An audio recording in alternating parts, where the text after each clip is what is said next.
News Headlines is presented by Calvo's Insurance, a legacy of trust, serving Micronesia since 1938. Matson and the Adahi Tano Program. Cars Plus, home of Guam's first and only lifetime limited powertrain warranty. McDonald's of Guam, I'm loving it. And King's Restaurants, always open, always local, and serving up favorites for over 40 years.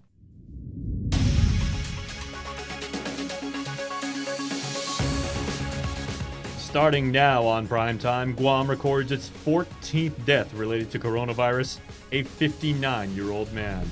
Plus, during today's press briefing, Governor Leon Guerrero announced the extension of her stay-at-home order until September 11th. And help has arrived as a medical team deployed by the Department of Defense is ready to assist the Guam Memorial Hospital.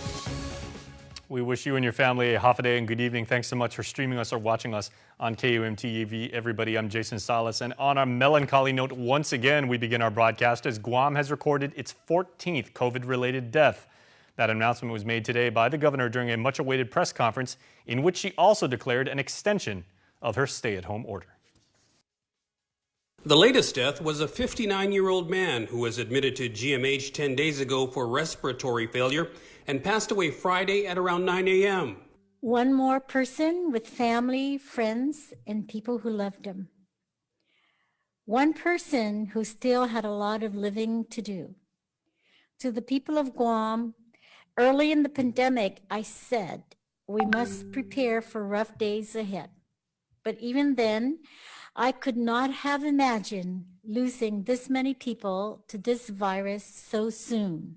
After offering condolences and a moment of silence, the governor then announced she signed a new executive order extending the public health emergency for another month and her stay-at-home order for another week. While the rate of COVID spread has plateaued due to our declaration of PCOR 1, it has not yet begun to decline at the rate necessary to allow our healthcare system to fully recover. Of primary concern is the hospitalization rate, which officials were hoping would peak by today. But despite the lockdown, it hasn't quite done that yet.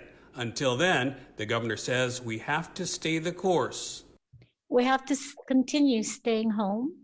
We have to make sure that we continue having less contact with people. We have to make sure that exposure is decreased and the frequency or the capacity of transmission is minimized. So yes, we have to stay the course. For Guam's News Network, I'm Nestor Lecanto. Now, as an island family, we await tonight's numbers from the Joint Information Center indicating the latest batch of COVID tests and the ratio of those whose samples have returned positive for COVID-19. Here's a recap of last night's data. 74 more cases of COVID-19 were confirmed by public health last night out of 718 samples, bringing the total count to 1,560 cases. 831 of them are active, and as of last night, 45 people were in the hospital. 14 people have died locally now from the virus. Well, currently on Guam is a medical team deployed by the DoD as part of a FEMA-approved program to help provide temporary support to the critically short-staffed Guam Memorial Hospital. And during today's press conference, GMH Administrator Lillian Posada says they are and have been recruiting nurses, including those from off-island. She adds she was scheduled to meet today with a recruiting agency that could lead to a rapid deployment of more nurses to the territory to assist with the demand for healthcare services. Another option that we're looking at, and we're going to be having a conference call this afternoon at 1 o'clock, is another agency who can send us. You know, yesterday when I spoke with that person, with the director, she said that she has about 100 nurses that she can send to Guam by next week. So we're working out the details of that project this afternoon. Currently, Guam's only public hospital is not only receiving assistance from FEMA, but also GDOE nurses are undergoing orientation and will be working part-time at the hospital. GMH additionally recently recruited 14 graduate nurses from the University of Guam School of Nursing. They're currently being mentored. Posada says they still need to successfully pass the NCLEX exam. Also tonight, months in the planning but stuck in procurement and staffing challenges, the skilled nursing facility, also known as the COVID isolation facility, is now ready to receive patients. For months, the facility has been waiting for a temporary chiller to adequately cool the facility. And that finally happened after the National Guard was called upon to assist. Here's Crystal Paco San Augustine, the press secretary for the Office of the Governor. A little frustrating to have such a delay in that project, because early in March, upon our first few cases, one of the first things we did was visit the skilled nursing unit and the A wing. Especially, you want to open it in phases based on staffing, based on what we can do. We've got to think that, yeah, we're spreading our legs out, we're going to get this new facility, but do we have the staff to manage it? And so I personally took a tour of the skilled nursing unit early on in our response, and this chiller has been the bane of our existence. And so hopefully this weekend, fingers crossed, actually not even fingers crossed, we will do it. We will move into the SNU this weekend, open that A wing. The chiller again is very comfortable. Now, the A wing at the SNU, which is of course in Barragata Heights, consists of 20 beds. GMH's Posada says the facility has been stocked with medical equipment and supplies, adding the plan is to move COVID patients that are in the Care 3 unit in Tamuning, who are stable and not on supplemental oxygen, to the COVID isolation facility. Elsewhere tonight, the Navy Exchange Guam is seeing an upwards trend in positive COVID cases of its own. And while we did not receive any numbers as to how many cases were reported this week, a total of 7 positive cases were confirmed as of last week. NAX Guam has been conducting thorough contact tracing of its staffers, and any employees testing positive must be retested with negative results in order to return to work. Along with an increased effort to clean and sanitize their facilities, NAX Guam also released a list of policies and procedures for patrons. Meanwhile, despite calls from some parts of the local business community to further reopen our economy, Governor Leon Guerrero was adamant that there will be no change in her decision to keep non-essential businesses closed over the next week. There have been some small organized protests over the lockdown and lots of social media complaints, but the clamor has been tempered by many others on the public airwaves who support the governor's position. I would love to open businesses, but my main priority right now, Nestor, as you know, is to decrease the spread of this COVID virus and to decrease deaths in our community. Yes, the economy and businesses is a big concern, but as I have always said, my priority is the health of our people. And it's not just me that's responsible for doing this, it's everybody. Every one of us. But as Lieutenant Governor Josh Tenorio reminds, when the administration did ease restrictions and move us to PCOR 3, the infections shot up. The governor took a very strategic risk.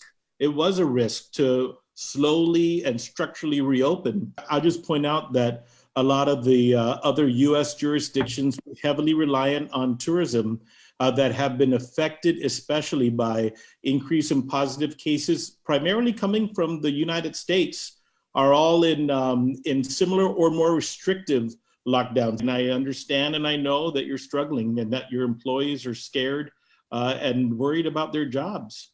But the sooner that we get our numbers down and we recover the health of the people, the more normal that we'll be able to try and pursue the new normal. But that won't be until at least a week from now at the earliest, which just happens to be September 11th. We can bring back our economy.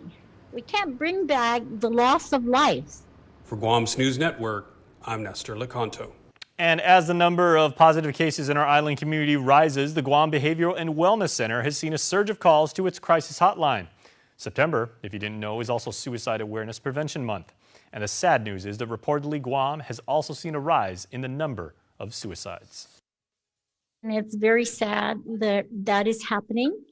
I have great appreciation for the professionals at the Behavioral Wellness Center.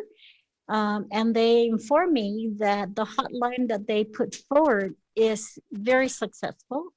And they've been able to talk to people who are very anxious about, very scared. And I also ask families who are in touch with these people to help support them. And if they need any kind of help, please call our hotline. Call someone, call your medical doctor, call your significant other, call people that you trust to help you work through this. The Guam Behavioral Health and Wellness Center reports that pre-COVID, they received an estimated 30 calls per month. And since the pandemic, they're averaging anywhere between 500 to 600 calls in that period. Now, should you need someone to talk to, you are urged to please call the crisis hotline. They are available 24 hours a day, 7 days a week. Their number is 647-8833 or 647-8834. Those numbers, once again, for the crisis hotline, 24/7 availability, 647-8833 or 647-8834. Please call if you are in need. Meanwhile, you can find the schedule of services for Suicide Prevention Month. We've listed it on KUAM.com. Please check it out. And please stay tuned, friends, because we will continue right after this.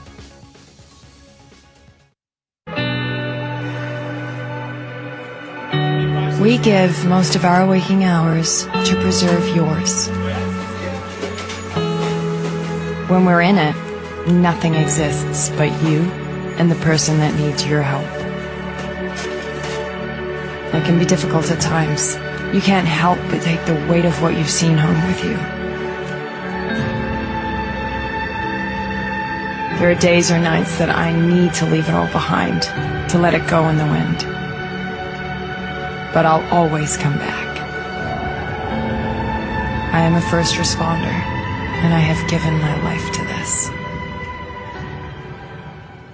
While we've all been through a lot over the years, typhoons, earthquakes, and now COVID-19, we've been able to get through these together. For more than 80 years, KUAM Insurance has been protecting your homes, your businesses, And the health of your family. We are here today and we'll be here tomorrow. There are better days ahead. Tomorrow's a new day filled with hope and choices. The possibilities of what we can achieve together are limitless. Let's continue to work together to ensure a brighter tomorrow for all of us.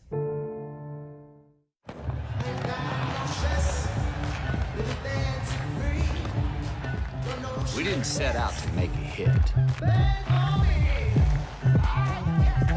Baby's been good to me, baby's been good to me.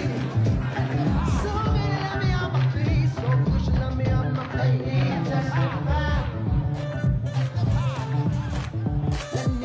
We just sang our song. Cause my baby's got a lot. So let me testify. Real bourbon, no apologies. Let me testify. Wild turkey. It'll find you. KUAM News, winner of the 2020 Regional Edward R. Murrow Award for Excellence in Social Media. We do have some very positive news for you now, as we've got an update on tax refunds. Reventax and DOA will be mailing out more than 2,800 such tax refund checks this week, totaling a little more over $8.5 million. Now, these checks include refunds that were garnished to pay GovGuam debts, and they cover error-free returns filed on or before February 10th of this year. Well, speaking of money, we need it. And that precisely is a message from mayors about $500,000 from the Revolving Recycling Fund appropriated to the G3 Environmental Group in the proposed fiscal year 2021 budget. Guam's Republican Party is criticizing Senator Amanda Shelton's amendment that was passed by her fellow senators, as Senator Shelton's brother, Dr. Austin Shelton, runs the G3 organization. And as the GOP called for a repeal of the measure, giving the group money, several island mayors also chimed in, saying we cannot afford to give out money meant to clean up abandoned vehicles and white goods in the villages. Taking money away from a program that's as important as cleaning up our island, I really disagree with that. And you know, I know we all need money, but there's a reason why that money is there. And of course, Jigo Mayor Rudy Matanani with Barragadas Mayor June Blas also saying the greater need is at the village level. G3 didn't submit a spending plan for the $500,000, and Agate Mayor Kevin Siswico said mayors should have first shot at the money. Please, before you take any money from the mayor's council or from EPA or from the program, as Mayor Rudy said, allow us to do our jobs first, because without that money, we're not able to remove the abandoned vehicles. We're not able to remove the tires or refrigerators. With the $500,000, are you going to come out and assist the mayor's office if they're shorthanded or their lack of funds to remove these? Meanwhile, Guam's Republican Party also called Senator Shelton's amendment to be a conflict of interest, calling for a public hearing on that measure. Well, if you didn't know by now, social distancing has been proven to lower the spread of the coronavirus. It works, guys. Let's all go use it. And it is no question that amid the pandemic, the Department of Education is continuing to prioritize the health and safety of its students by bringing classrooms to home through distance learning. John Fernandez is, of course, the agency's superintendent. Right now, we're under the executive order, which prohibits employees who are not critical from even being at school. So we really are left, the private schools, charter schools, and public schools, all left with the distance learning option. GDOE has also extended outreach to parents who may need guidance in approaching distance learning with their kids via Zoom sessions and Facebook live streams. For households that may struggle with online learning due to a lack of resources, GDOE says that they are continuing to push to expand their array of online options. Because of the limit on face-to-face, we basically are consolidating all of our laptops and tablets at our schools and making them available for distribution so that we can move more of our students who may not have had equipment so that they could go online and start to participate in the online model. We are looking at the internet access component to really look at the different options. We're looking at not only strengthening our school infrastructure to allow for connection and Wi-Fi access and access to the facilities after hours and on weekends to really building around our schools as the primary areas of connectivity. Fernandez adds the option of partnering with village mayors or creating public Wi-Fi hotspots for students and families is also on the table. A short-term option he described would be difficult but necessary to help eliminate the digital divide. Well, with 11 confirmed cases of coronavirus of its own, the Guam Police Department spokesperson, Sergeant Paul Tapao, says one is in recovery and set to return to work, but he gave us an update. As you know, last week we reported heavily with our specialized units and everything, with our personnel. Now, moving forward, we were able to adjust accordingly with personnel needs and fulfilling the mission of each respective division. According to the Sarge, the officers are currently self-isolating and in good spirits. He adds there have been no additional cases showing up through contact tracing. Nothing has manifested as of any of the close contact that was identified to the last positive test that was released or that was identified last week. So we're holding ground, and again, the mission still remains the same. And that's just the tip of the iceberg. We covered a lot of material with Sergeant Tapao from GPD as well as Major Anton Uggan from the Department of Corrections, and that full interview is on YouTube right now. Check it out at KUAM News. Well, 33-year-old Johnson Knight in crime news was arrested for an officer-involved shooting that took place on August the 30th up in Dedido. We initially reported the officers pursued Knight's vehicle, which failed to stop after vehicle plates did not match. The pursuit ended on a dirt road, and Knight reversed his vehicle towards officers as they discharged their firearms. He sustained wounds and was taken to the hospital for treatment and was released on Thursday. During his interview with Criminal Investigation Division detectives, Knight says he knows he messed up by striking the patrol vehicle and almost hitting the pair of officers. He was charged for several charges, including reckless driving, eluding a police officer, aggravated assault, assaulting a police officer, and using a deadly weapon in the commission of a felony. He was booked and confined. Please stay tuned, because coming up after this, regional headlines.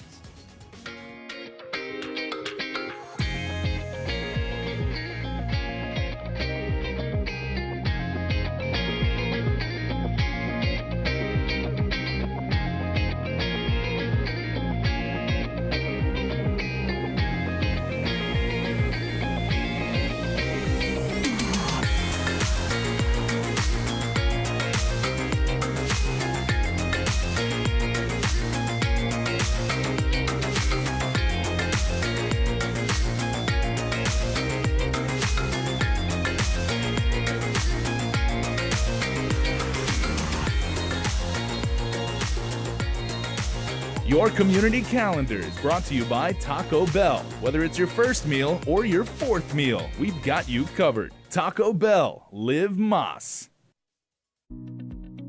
We have the power to improve the schools our kids learn in, the roads we drive on, the healthcare we receive, and the opportunities for more jobs. By responding to the 2020 census of Guam, we can uplift future generations by providing them with the resources they need to grow as a community. Together, we can make a difference. Respond today.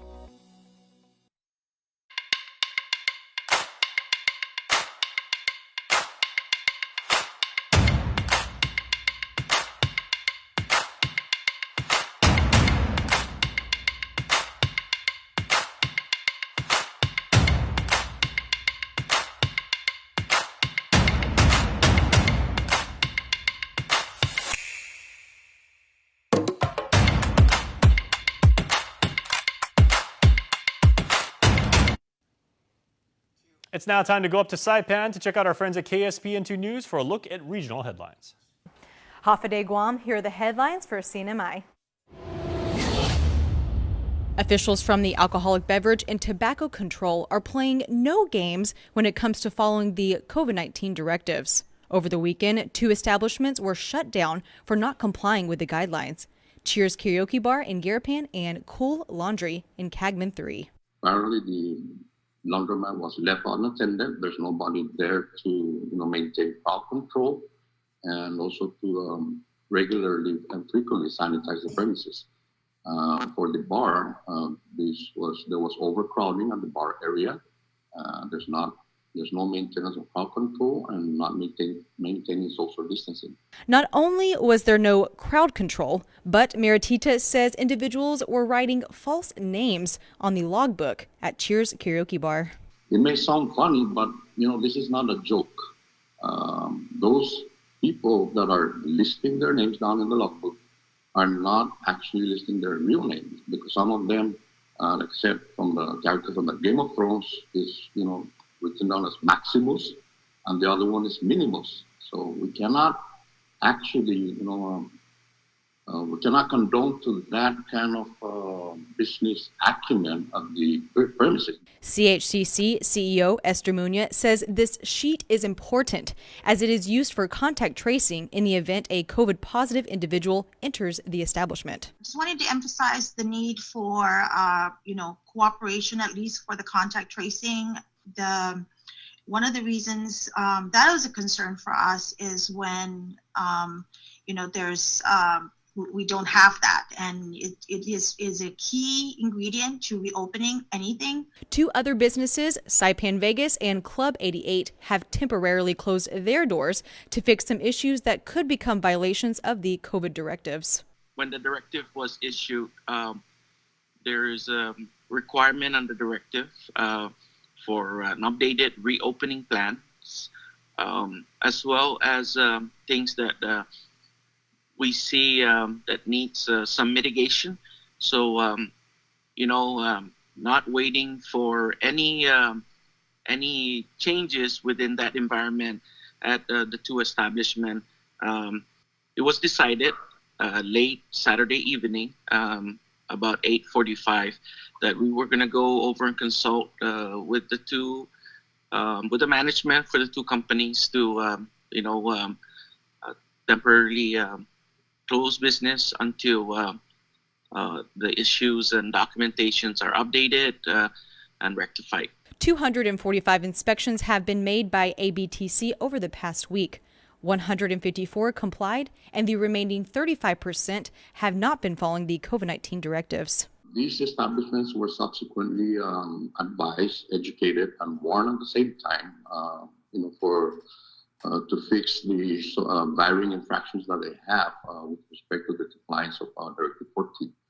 So what needs to happen over the next week or this week for week 2, we need to see a reduction of this non-compliance from 35% and see whether the complied with the warnings. Maritita says ABTC will make a second visit to the establishments that have been warned. And if no changes have been made, the businesses will be temporarily shut down. For more news, visit saipantv.com. For KSPN2, I'm Ashley McDowell. Right after the break, your birthday shoutouts. When I need to pay my Docomo Pacific bills or manage my account, all I do is visit mydocomopacific.com. It's easy to set up. I just visited the website and clicked on the link to set up my account. I filled out the registration page starting with my account number. I received a text message with a temporary username and password. After making initial changes on my security settings, I'm in! Now I can make payments or manage my Docomo Pacific account without needing to leave home. With Docomo Pacific, we're better together. Guam's auto appearance specialist, Elegant Reflections, has been providing the automotive industry with professional detailing and car care products at its highest quality, from complete detailing, full interior detailing, exterior detailing, headlamp restoration, hand washing, seat and carpet shampoo, engine degreasing, undercarriage cleaning, paint sealant, fabric protection, paint oxidation removal, and so much more. Visit us at our new location. Call 646-5555 for an appointment. Elegant Reflections, Guam's auto appearance specialist, over 20 years of experience. Okay, everybody, let's all get our party hats on because it is time to celebrate some very special Guamanians. These are the members of tonight's Cold Stone Creamery Birthday Club. It's the 4th day of the 9th month, so we say happy birthday, starting off with John Flores. Happiest of birthdays to our dad and Papa John. We love you and enjoy your day. We love you, Bula, say the Flores and Cataltao clan. Benedict Ramon Nas, happy birthday number 4 on September 4th. Nice. Mommy and Daddy love you forever. Get it? Hey, that's nice wordplay there. Good job, guys. Michael Chargaloff Guerrero II, wishing you all the best as this world has to offer and more. We love you and we are very proud of you. May God continue to bless and guide you. Happy birthday number 18 to Cassidy Murphy. Happy birthday, Cassie Diva. We love you, Mom and the family. Good job. Rosa B. Lujan celebrates a birthday today, and to a very special mom from Agate. Her kids and grandkids are saying their love always. And happy belated birthday wishes to Nicolette Bobbin. Happy birthday number 7. You're such an awesome and loving big sister with such a creative imagination that amazes us every day. You're growing up so fast. We love you and hope you have a great and happy birthday. Also, happy birthday to Rain Bobbin, born on August the 8th. Happy belated first birthday to our cute little shining star. We love you, your family, Mom, Dad, Rodion, Nate, Grandma Bobbin, Auntie Sandy, Auntie Jeannie, your cousin Francois and Christian, Grandpa Cabrera, cousin Isaiah, and Gucci. Also, happy birthday to Vincent Castro and Darren Cruz, born on the 3rd. I know this COVID is very dangerous during your special day. Please be patient once this virus passes. We can be together with families. God bless you both on this special day and stay safe. Love, your family. And happy birthday to Jaslyn, Pangolin, and Colin. Happy belated Guam birthday and happy Vegas birthday to you. Enjoy and stay safe. Huguaizahao para todo y tiempo from Dad, John, Flo, and the family. Good job, everybody, and happy birthday. All right, one of the benefits of joining the Cold Stone Creamery Birthday Club is absolutely for free. You don't have to do anything else. We enter you into a raffle where you could win a creamery, Cold Stone Creamery ice cream cake, courtesy of our friends at Cold Stone Creamery. See how that all works. And this week's winner is... is, as featured today, Benedict Ramon Nas, who was born on the 4th.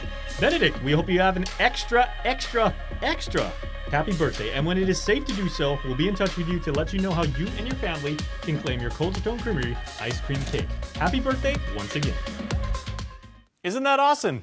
His birthday was right there, and then he also won the ice cream cake. See, wonderful things happen on the Cold Stone Creamery Birthday Club. So congratulations to all of you whose birthday it was today. Okay, everybody, remember, please, we got to wear a mask. We got to wear our gloves. Now, why am I doing this? Some of you have asked on social media when I'm in here in a studio, because I am protecting my coworkers. I love Guam, and I know you do too. I love the island, and I love the people, and I want to make sure that it and all of you are safe. So let's all do this. We can do this together, but only if each and every one of us does our part. So please continue to heed the governor's advice, and please mask up, glove up, and let's social distance. Let's get this thing done, everybody. We can do it. Thanks so much for watching. We'll see you next time.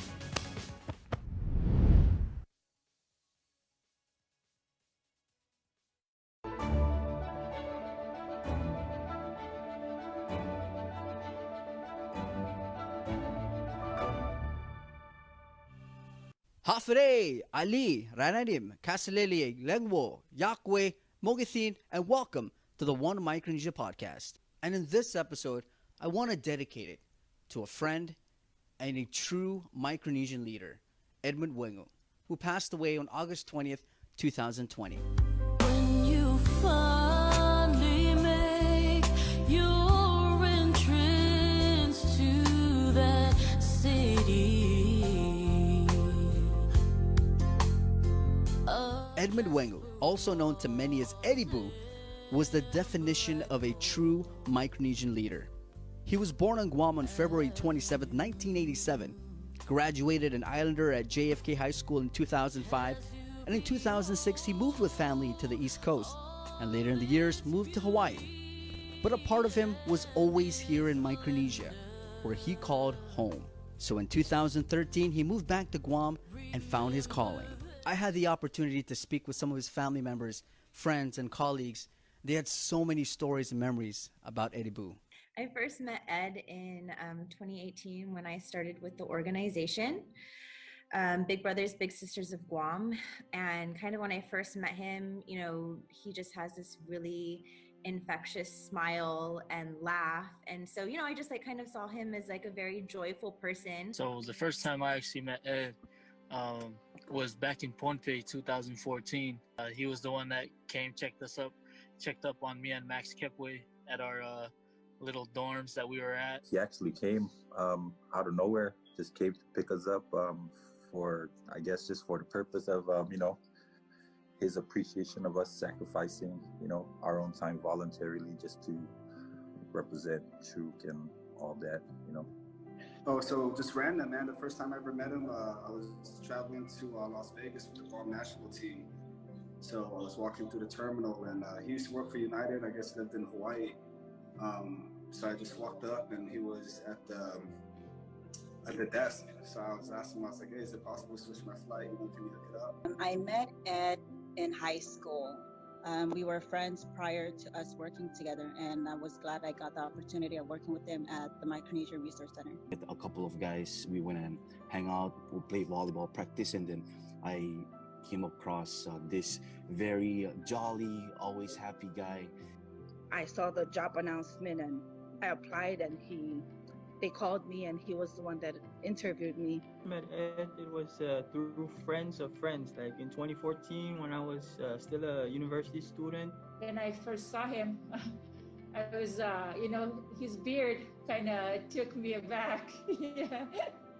And, you know, and we've been working together ever since.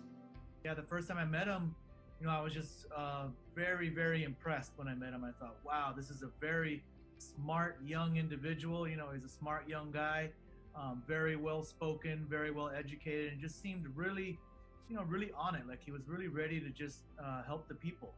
Ed is one of the pillar members of MRC that I first met him in action when the Guam Police Department first embarked with a partnership and the collaboration with Manielo and Micronesian Resource Center. We brought Ed in. Here was a young kid, you know, graduated locally, went off to the East Coast, and wanted to come back home and do something for his community. So, I mean, what's not to love about that?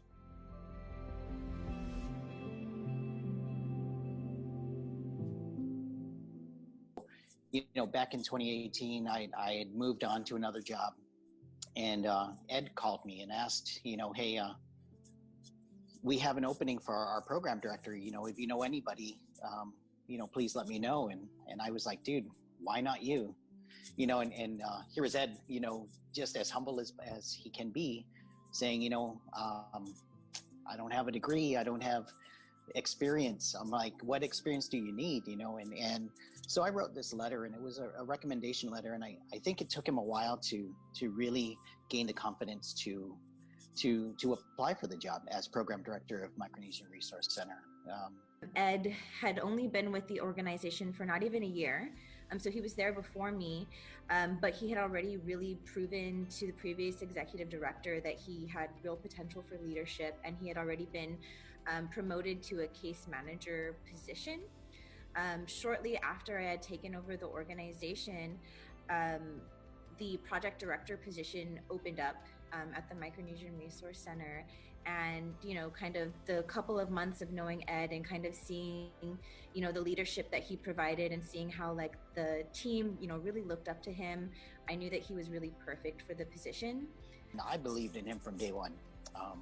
You know, I'm a big believer in having people with a good mind, you know, educated mind and an educated heart. You know, you have one or the other, there's going to be failure, but you have both, man, you're unstoppable. And that was him. He had the heart, he had the compassion, and he had the understanding of the needs of the community. You know, he embedded himself with the community, and he embedded himself with a purpose. He was doing a lot of good things. He was a great role model for young FAS and FSM youth to look up to. I think his passion was evident in anything he did, and with any of the organizations that he worked with.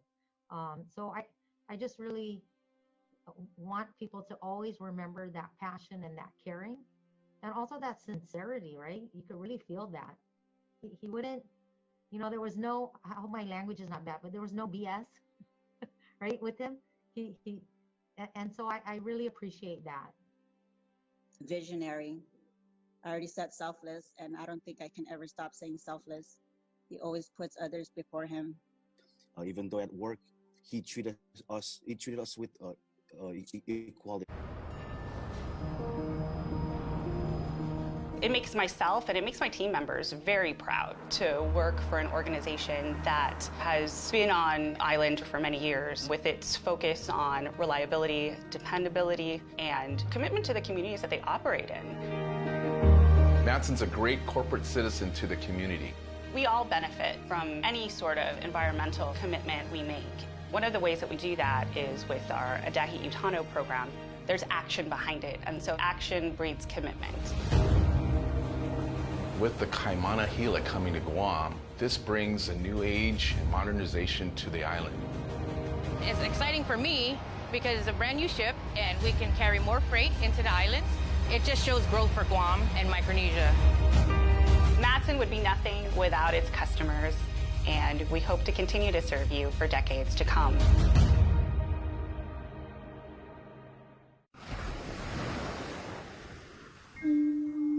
Our island is a gift that we have shared with the world. But in the stillness of today, our island is asking everyone to give us a moment.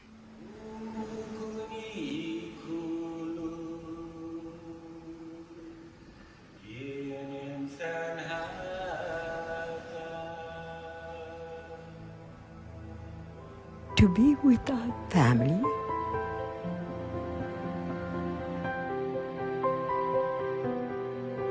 Ifamagonte, our children, our grandchildren, Itanota, our land, our thoughts,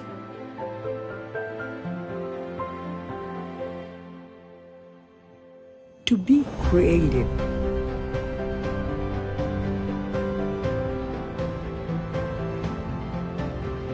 Fanhongi, to have faith.